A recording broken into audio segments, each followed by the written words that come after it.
Aloha, gearheads and space enthusiasts. I'm here, your friendly robotic first mate and navigator. Today, we're diving deep into episode 2 of The Acolyte. Buckle up because things are getting murkier than a hut's underbelly. Our story picks up right where we left off, with Mae, our enigmatic student of the Sith, hot on the heels of another Jedi. This time, her target's Master Turbin, a fella meditating peacefully in his temple on Olega. Mae recruits a local kid to help her break in. But what do you know, Master Turbin's a tough nut to crack. No matter how much Mae tries to make any physical contact, the Jedi Master remains chill as a hyperdrive in open space. Meditation-induced force shield. Frustrated, Mae flees the scene empty-handed, leaving a trail of unanswered questions in her wake.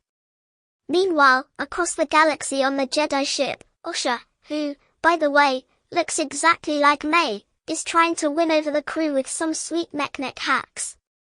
There's a bit of a frosty reception from Yord, a cocky Jedi who seems to think he's got all the answers, but hey, you gotta work with what you got, right? Just as things are starting to warm up between Osha and Jackie, another hologram message pops up, this time from Venestra. Turns out, there's been another Jedi Temple attack, this time on Olega. This news throws a wrench into their whole Osha's the killer theory. Back on Olega, we meet Manny Jacinto as Kimir, a shady scoundrel who's got a more relaxed approach to villainy than your typical Sith lackey. Mae fills him in on her failed attempt to off Master Turbin and, unable to brawl her way out of the situation, resorts to poison. This little chap reveals a dark secret. Kimir isn't just some random crook, he's working for a big bad Sith Lord, and Mae's just his loyal, and slightly unhinged, apprentice. Now, let's talk about Brendok. The series has been dropping hints about a mysterious fire that scarred both Osha and Mae. We know Mae caused the blaze, but what exactly happened that fateful night? The whole thing is shrouded in secrecy, and it seems like Saul, Osha's former Jedi Master, is racked with guilt over it. He even questions his own teaching skills, poor guy. This whole Brendok mystery spills over into the confrontation between the Jedi and Mae at the Olega Temple. Master Turbin, who hasn't spoken a word in 10 years, decides to break his silence for Mae. But instead of a lightsaber duel, she offers him a chilling ultimatum: confess his sins or get poisoned. Here's the twist, Master Turbin accepts his fate and downs the poison. What? This leaves everyone, including Mae, utterly confused. As the Jedi investigate the murder, Osha catches a glimpse of a figure that looks just like her sister.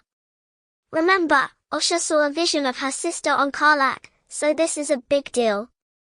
She chases after the figure, Yord in tow, and stumbles right onto the scene of the crime, just as the Jedi arrive. Of course, this makes Osha look super guilty, but luckily Yord vouches for her, having witnessed the whole thing. Osha also recognizes the poison used on Master Turbin. It's Bunta, a nasty concoction from her homeworld, another clue pointing towards Mae. Master Turbin's death is a baffling mystery. There are no signs of struggle, and the whole poison thing just doesn't add up. The Jedi decide to investigate the local apothecary, which is suspiciously occupied by a mysterious stranger, looking at you, Kimir. The brash Yord wants to go in, stub gun blazing. However, Jackie dismisses all that and hatches her own plan. Osha should disguise herself as Mae and see if she can squeeze some info out of the apothecary guy. Osha agrees, and let me tell you, things get intense. Jackie is one of my favorites in Acolyte so far. Intelligent, funny, and tells it like she sees it. Put some clothes on, Yord. She makes a great plan even without the help of a golden compass to guide her. Back at the apothecary, Kimir's surprised to see Mae so soon.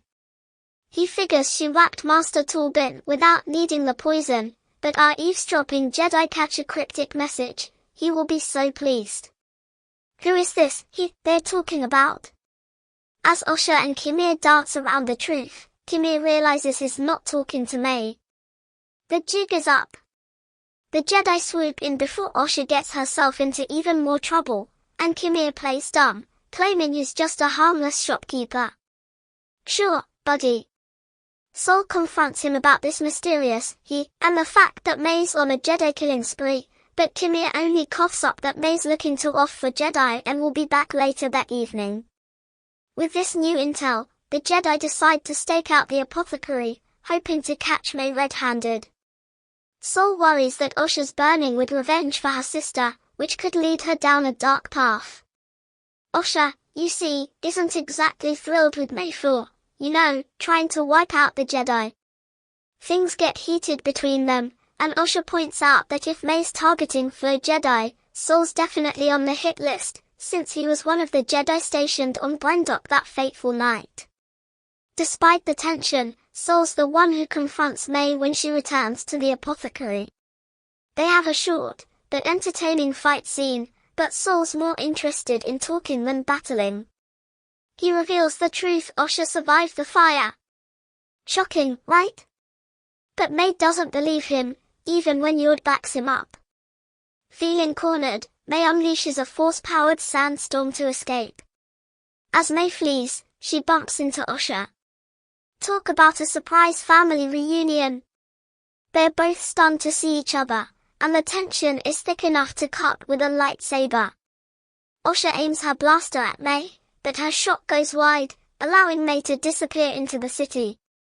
It's clear there's a lot of unresolved trauma between these sisters, and with a Sith Lord pulling the strings in the background, things are only going to get more complicated. Back at the apothecary, Mae's furious with Kimir for almost blowing their cover. But hey, they've still got a job to do. The episode ends with them setting their sights on the next Jedi on their list, Kelnaka, stationed on the jungle planet Kofar. To leave us hanging, we see Kelnaka chilling out in the lush jungle, completely unaware of the danger lurking in the shadows. Episode 2 throws a lot of wrenches into the works. Who can you trust? What really happened on Brendok? What could have happened that's bad enough for the Jedi to seek atonement? In Torben's case, committing Harikari. And who is this mysterious Sith Lord pulling the strings? With more questions than answers, we'll have to wait until next week to see where this wild ride takes us. Until then, keep your blasters polished and your engines running, Space Cowboys.